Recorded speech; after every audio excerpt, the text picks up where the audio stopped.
रामपुर नाम का एक बड़ा शहर था। इस शहर में लाखों लोग रहते हैं। सब अपने अपने काम में लगे रहते हैं। किसी को किसी की परवाह नहीं है।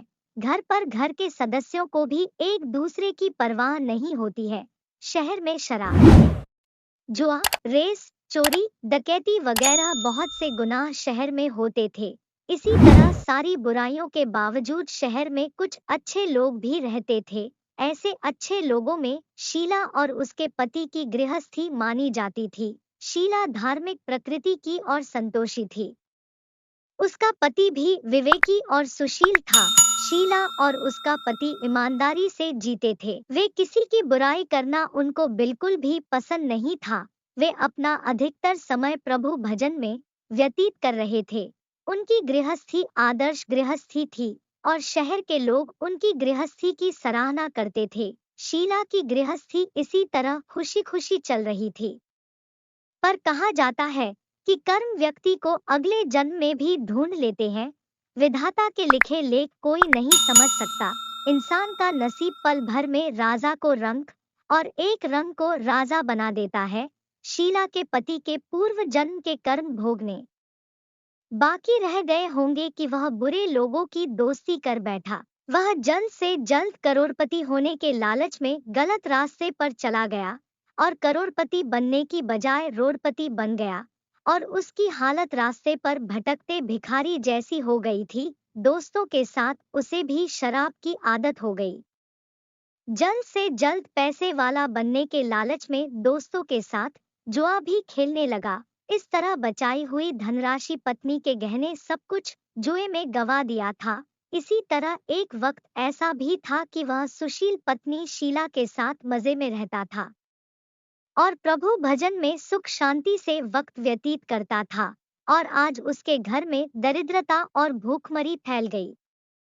सुख से खाने की बजाय 2 वक्त के भोजन के लाले पड़ गए और शीला को पति की गालियां खाने का वक्त आ गया था। शीला सुशील और संस्कारी स्त्री थी। उसको पति के बर्ताव से बहुत दुख हुआ, किंतु है भगवान पर भरोसा करके दुख सहने लगी। और कहा जाता है कि सुख के पीछे दुख और दुख के पीछे सुख आता ही है।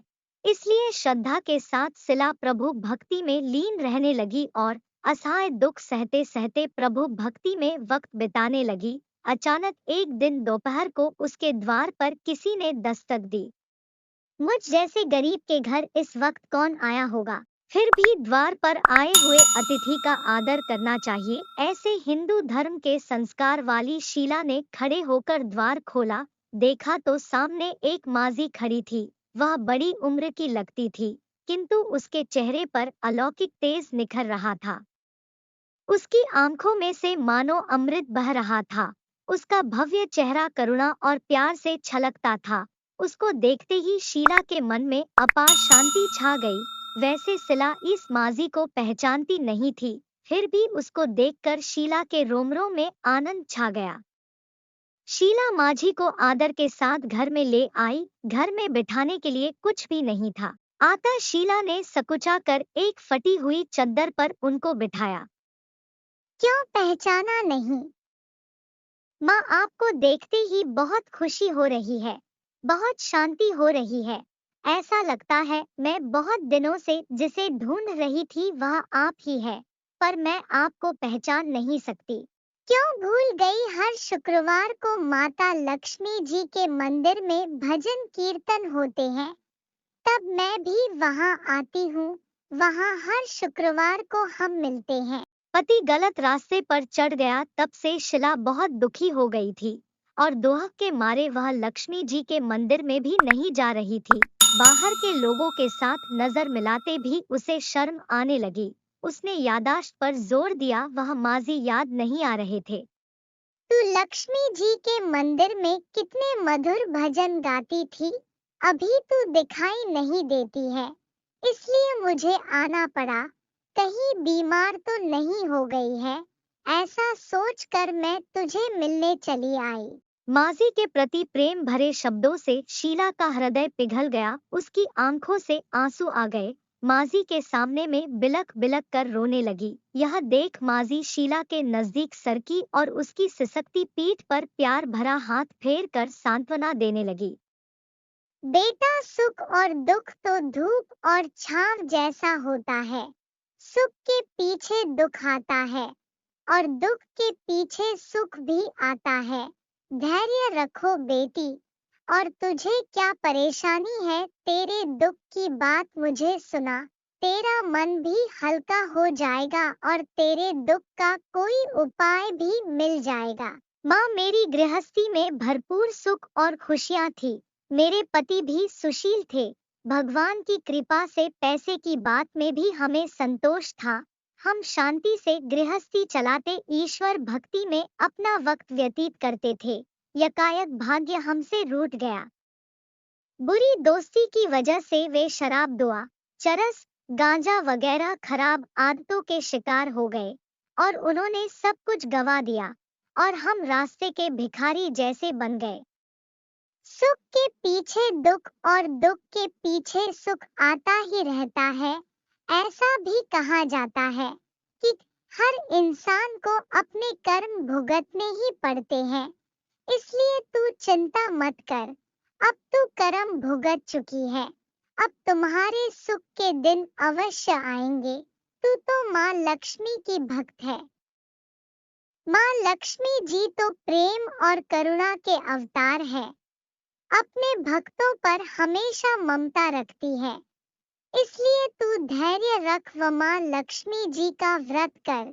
इससे सब कुछ ठीक हो जाएगा। माँ लक्ष्मी जी का व्रत करने की बात सुनकर शीला के चेहरे पर चमक आ गई। माँ लक्ष्मी जी का व्रत कैसे किया जाता है? मैं यह व्रत अवश्य करूंगी, मुझे समझाइए। बेटी, माँ लक्ष्मी जी का व्रत बहुत सरल है। उसे वरलक्ष्मी व्रत या वैभव लक्ष्मी व्रत कहा जाता है। यह व्रत करने वाले की सब मनोकामना पूर्ण होती है। वह सुख, संपत्ति और यश प्राप्त करता है। ऐसा कहकर माझी वैभव लक्ष्मी व्रत की विधि कहने लगी। बेटी, वैभव लक्ष्मी व्रत वैसे तो सीधा साधा व्रत है, किंतु कई लोग यह व्रत गलत तरीके से करते हैं, अतः उसका फल नहीं मिलता। कई लोग कहते हैं कि सोने के गहने की हल्दी कुमकुम से पूजा करो, बस व्रत हो गया, पर ऐसा नहीं है। कोई भी व्रत शास्त्रीय विधि पूर्वक करना चाहिए, तभी उसका फल मिलता है। सिर्फ सोने के गहने की पूजा करने से फल मिल जाता तो सभी आज लखपति बन गए होते। सच्ची बात यह है कि सोने के गहनों का विधि पूर्वक पूजन करना चाहिए। व्रत की उद्यापन विधि भी शास्त्रीय विधि मुताबिक करनी चाहिए, तभी यह वैभव लक्ष्मी व्रत फल देता है। यह व्रत शुक्रवार को करना चाहिए। सुबह में स्नान करके स्वच्छ कपड़े पहने और सारा दिन मन में जय माँ लक्ष्मी का रटन करते रहो। किसी की चुगली नहीं करनी चाहिए। शाम को पूर्व दिशा में मुंह रख सके इसी तरह आसन पर बैठ जाए, सामने पाटा रखकर। उसके ऊपर रुमाल रखो। रुमाल पर चावल का छोटा सा ढेर करो। उस ढेर पर पानी से भरा तांबे का कलश रखकर कलश पर एक कटोरी रखो। कटोरी में सोने का गहना रखो। सोने का ना हो तो चांदी का भी चलेगा। चांदी का ना हो तो नगद रुपया भी चलेगा। बाद में घी का दीपक जलाकर धूप सुलगा कर रखो। महालक्ष्मी जी बहुत के बहुत स्वरूप है और महालक्ष्मी जी को श्री यंत्र आदि प्रिय है। आता वैभव लक्ष्मी जी के पूजन विधि करते वक्त सो प्रथम श्री यंत्र लक्ष्मी जी के विविध स्वरूपों का सच्चे दिल से दर्शन करो। इसके बाद माँ लक्ष्मी स्तवन का पाठ करो। बाद में कटोरी में रखे हुए गहने और रुपए, हल्दी, कुमकुम और चावल चढ़ाकर पूजा करो। लाल रंग के फूल चढ़ाओ। शाम को कोई मीठी चीज बनाकर उसका प्रसाद रखो। हो सके तो शक्कर या गुड़ भी चल सकता है। फिर आरती करके 11 बार सच्चे हृदय से जय मां लक्ष्मी बोलो।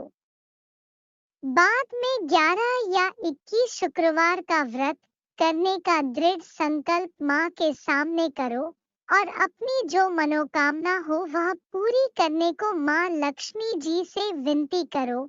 फिर मां का प्रसाद बांट दो और थोड़ा सा प्रसाद अपने लिए रखो। अगर आप में शक्ति हो तो सारा दिन उपवास रखो और सिर्फ प्रसाद खाकर शुक्रवार करो। ना शक्ति हो तो एक बार शाम को प्रसाद ग्रहण करते समय खाना खा लो। अगर थोड़ी शक्ति भी ना हो तो 2 बार भोजन कर सकते हो। बाद में कटोरी में रखा गहना या रुपया ले कलश का पानी तुलसी के क्यारे में डाल दो और चावल पक्षियों को डाल दो। इसी तरह शास्त्रीय विधि अनुसार व्रत करने से उसका फल अवश्य मिलता है। इस व्रत के प्रभाव से सब प्रकार की विपत्ति दूर होकर आदमी मालामाल हो जाता है।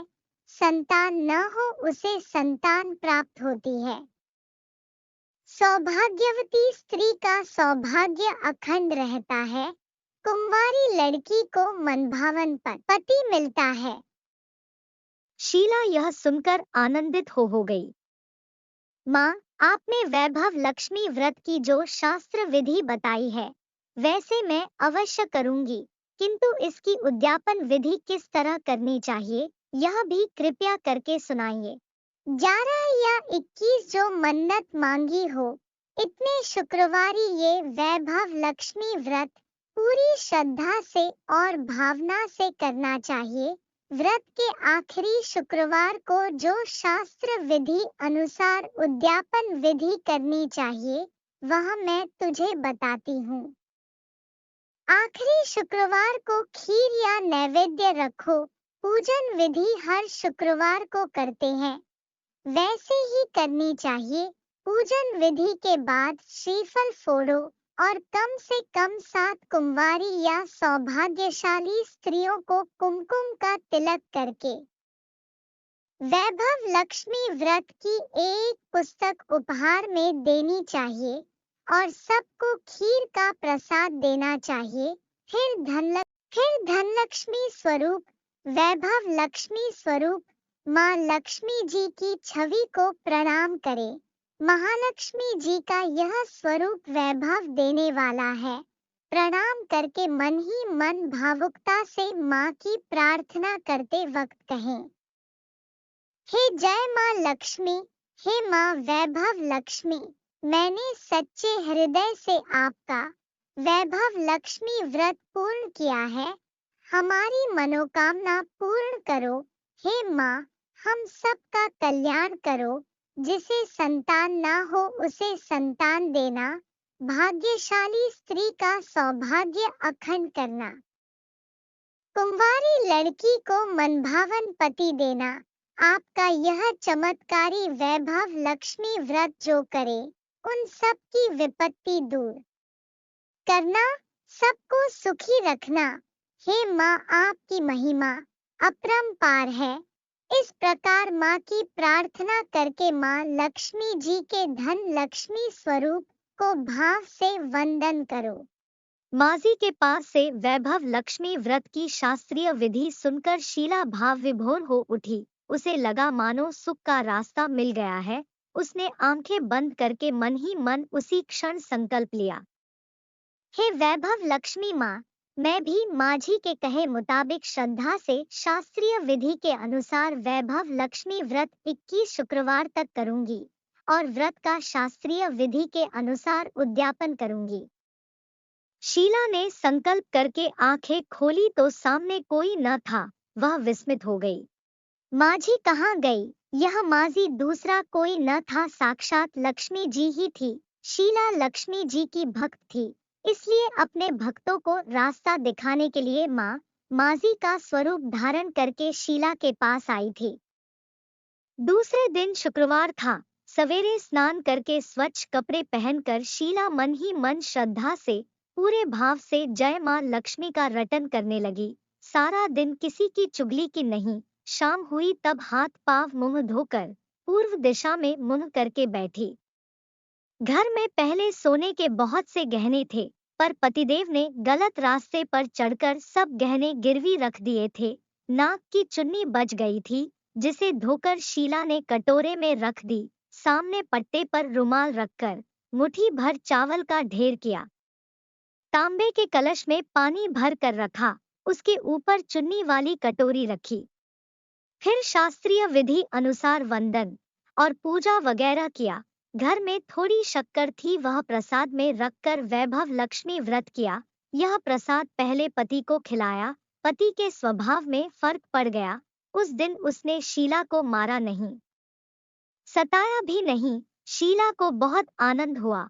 उसके मन में वैभव लक्ष्मी व्रत के लिए श्रद्धा बढ़ गई। शीला ने पूर्ण श्रद्धा भक्ति से 21 शुक्रवार तक वैभव लक्ष्मी व्रत किया।